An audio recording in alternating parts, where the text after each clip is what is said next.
नमस्कार, मैं हूं आपके साथ अभिषेक पुंडीर। आज बात करेंगे हरियाणा की, उस हरियाणा की जो देश का पहला राज्य बना है जिसने सभी 24 फसलों पर किसानों को एमएसपी देने का काम किया है।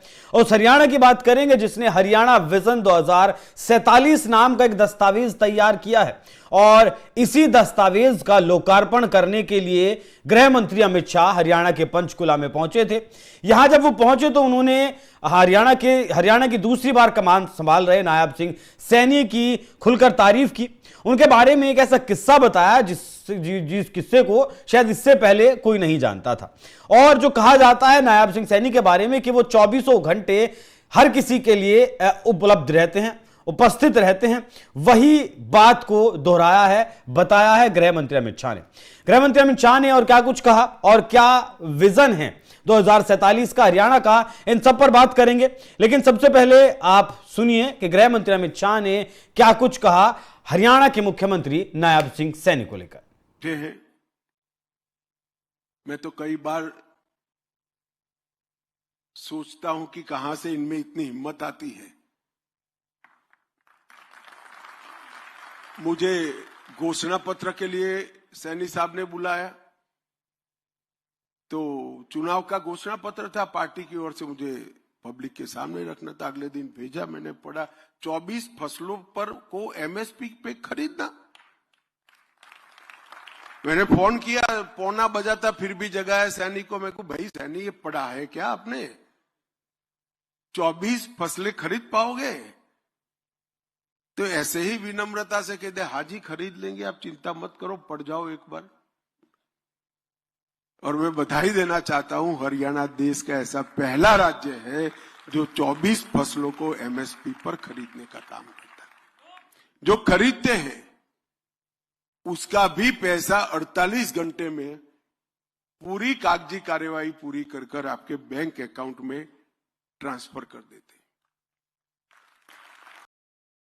तो सुना आपने, जब नायब सिंह सैनी ने अपने घोषणा पत्र में 24 फसलों पर एमएसपी देने की बात कही तो खुद गृह मंत्री अमित शाह भी इस बात से हैरान थे। अब बात करते हैं उस दस्तावेज के बारे में जिस दस्तावेज का लोकार्पण करने के लिए गृह मंत्री पंचकुला पहुंचे थे। ये एक वो रोड मैप है जो राज्य की अर्थव्यवस्था को $1 ट्रिलियन तक पहुंचाने और 50 लाख युवाओं को नौकरी देने का ब्लूप्रिंट था। तकनीक और कौशल विकास के दम पर हरियाणा की अर्थव्यवस्था को रफ्तार देने वाली इस महत्वाकांक्षी योजना में एआई, क्वांटम कंप्यूटिंग, रोबोटिक्स जैसी आधुनिक तकनीकों पर खास फोकस किया गया है। मुख्यमंत्री नायब सिंह सैनी के नेतृत्व में तैयार इस विजन डॉक्यूमेंट में आमजन के सुझावों को भी शामिल किया गया है, जो दिखाता है कि यह सिर्फ एक दस्तावेज नहीं है बल्कि हर हरियाणवी के सपनों का आईना है। अब अमित शाह इस विजन डॉक्यूमेंट 2047 की तस्वीर को उन्होंने साफ किया। दस्तावेज में 2047 तक 50 लाख नए रोजगार प्रदान करने का लक्ष्य रखा गया। प्रदेश की अर्थव्यवस्था को $1 ट्रिलियन पहुंचाने की बात कही गई।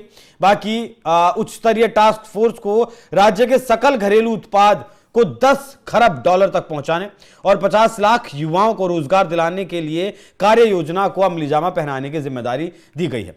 विकास के रोडमैप में शिक्षा सुधार, खेती किसानी, तेज आर्थिक विकास और स्वास्थ्य सुविधाओं पर विशेषतः ध्यान दिया गया है। भविष्य सक्षम बनाने में नवगठित विभाग डिपार्टमेंट ऑफ फ्यूचर की विशेष भूमिका होगी, जो आर्टिफिशियल इंटेलिजेंस और बाकी चीजों पर काम करेगा। यह विभाग $1 ट्रिलियन की अर्थव्यवस्था और समावेशी विकास के लिए दीर्घकालिक रणनीतिक पहल, तकनीकी दूरदर्शिता और एकीकृत नीति बनाने के लिए नोडल एजेंसी के रूप में काम करेगा। आर्टिफिशियल इंटेलिजेंस के लिए विश्व बैंक की सहायता से हरियाणा एआई मिशन तैयार करेगा। राज्य को औद्योगिक के अनुकूल बनाने के लिए भी लगातार विकसित बनाने के लिए भी लगातार काम किया जा रहा है। विजन डॉक्यूमेंट में बताया गया है कि स्टार्टअप्स के लिए अब काम किया जाएगा। इंटर्नशिप, मेंटरशिप और सस्ता इंफ्रास्ट्रक्चर तैयार करने के लिए हरियाणा वेंचर कैपिटल फंड कारगर साबित होगा। निजी निवेशकों को भी 2000 करोड़ रुपए का एक फंड बनाने के लिए कहा जाएगा। यह स्टार्टअप्स में निवेश करके हरियाणा को नवाचार और उद्यमिता के प्रमुख केंद्र के रूप में स्थापित करेगा। इससे रोजगार के नए अवसर पैदा होंगे। हरियाणा भारत का पहला राज्य है जो केंद्र सरकार द्वारा निर्धारित 24 फसलों पर न्यूनतम समर्थन मूल्य मतलब एमएसपी देता है। यह फैसला दिसंबर 2024 में लागू किया गया। इसमें पहले 14 फसलें शामिल थी और 10 नई फसलों को भी जोड़ा गया है, जिससे कि अब 24 की 24 फसलों पर एमएसपी पर 24 फसलों की खरीदारी की जा रही है। बाकी सभी फसलों पर एमएसपी लागू होने से किसानों को बहुत सारे फायदे हुए हैं, जो मुख्य रूप से आर्थिक स्थिरता और उत्पादन बढ़ाने से जुड़े हैं। आय में, किसान की आय में स्थिरता आई है। एमएसपी उत्पादन लागत पर आधारित जो एमएसपी है वो सुनिश्चित करता है, जिससे बाजार में कीमत गिरने के बाद भी किसान घाटे में अपनी फसल नहीं बेचते हैं। इससे किसानों की आय पूर्वानुमानित और सुरक्षित हो जाती है। बाजार में कितना भी उतार चढ़ाव आए, उन्हें इससे कोई फर्क नहीं पड़ता है। सरकार ने जो दाम तय किया है वो उन्हें मिलता है। उत्पादन को भी बढ़ावा मिलता है। जब फसल का सही दाम किसान को मिल जाता है, उसके बाद वो और ज्यादा और अच्छी फसल उगाने पर, उसका पैटर्न बदलने पर भी ध्यान देता है। खाद्य सुरक्षा और राष्ट्र हित में काम करता है। यह राष्ट्रीय खाद्य भंडारण को मजबूत करता है और सार्वजनिक वितरण प्रणाली को भी सपोर्ट करता है, जिससे किसानों को अप्रत्यक्ष लाभ मिलता है। बाकी एमएसपी से किसानों की क्रय शक्ति बढ़ती है, जो ग्रामीण अर्थव्यवस्था को मजबूती देती है। यह सभी किसानों तक नहीं पहुंचता, लेकिन विस्तार से और ज्यादा लाभ जरूर होता है। नायब सिंह सैनी द्वारा लगातार किसानों के लिए योजनाएं चलाई जा रही हैं। जो पिछली योजनाएं हैं उन्हें विस्तार दिया जा रहा है और 5 से 7 ऐसी प्रमुख योजनाएं हैं जो लॉन्च की गई हैं। कृषि, दूध उत्पादन और फल उत्पादन पर ये योजनाएं फोकस करती हैं, जैसे हर घर छांव हर घर फल। 55,000 फलदार पौधे मुफ्त में वितरित किए गए हैं आपका सरकार के द्वारा। भावांतर भरपाई योजना, जो बाजरे का उत्पादन है, उसके लिए सरकार ने 380 करोड़ रुपए जारी किए हैं। एमएसपी से कम कीमत पर बिक्री का जो अंतर है वो सरकार भरती है। प्रधानमंत्री धान धान्य कृषि योजना और दालहन आत्मनिर्भरता मिशन भी चलाया गया है। मुख्यमंत्री दुग्ध उत्पादक प्रोत्साहन योजना चलाई गई, जिसमें 5 रुपए प्रति लीटर सब्सिडी हरियाणा के किसानों को दी जाती है। कृषि में इनोवेटिव तकनीक अपनाने पर जोर दिया गया है, जैसे यानी कम पानी वाली फसलें और प्राकृतिक खेती। ये योजनाएं किसानों की आय बढ़ाने, अपराध पर जीरो टॉलरेंस और युवाओं के लिए रोजगार पर फोकस करती हैं।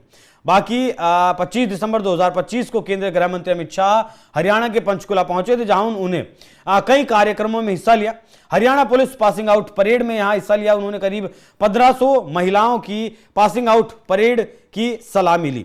वीर बाल दिवस कार्यक्रम में भी वो शामिल हुए। इसके बाद फोरेंसिक साइंस कॉलेज की नींव रखी।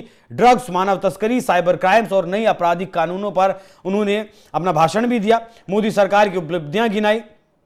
बाकी जो दौरा उनका था वो पूरी तरीके से सफल रहा। हरियाणा सरकार का विकसित हरियाणा प्लान का भी उन्होंने रोड मैप यहां पर हरियाणा के सामने रखा और साथ साथ देश और दुनिया के सामने उन्होंने रखा किस तरीके से हरियाणा, जो प्रधानमंत्री मोदी ने एक प्लान तैयार किया, एक सपना देखा है, एक मिशन चलाया है कि 2047 तक भारत को विकसित भारत बनाना है।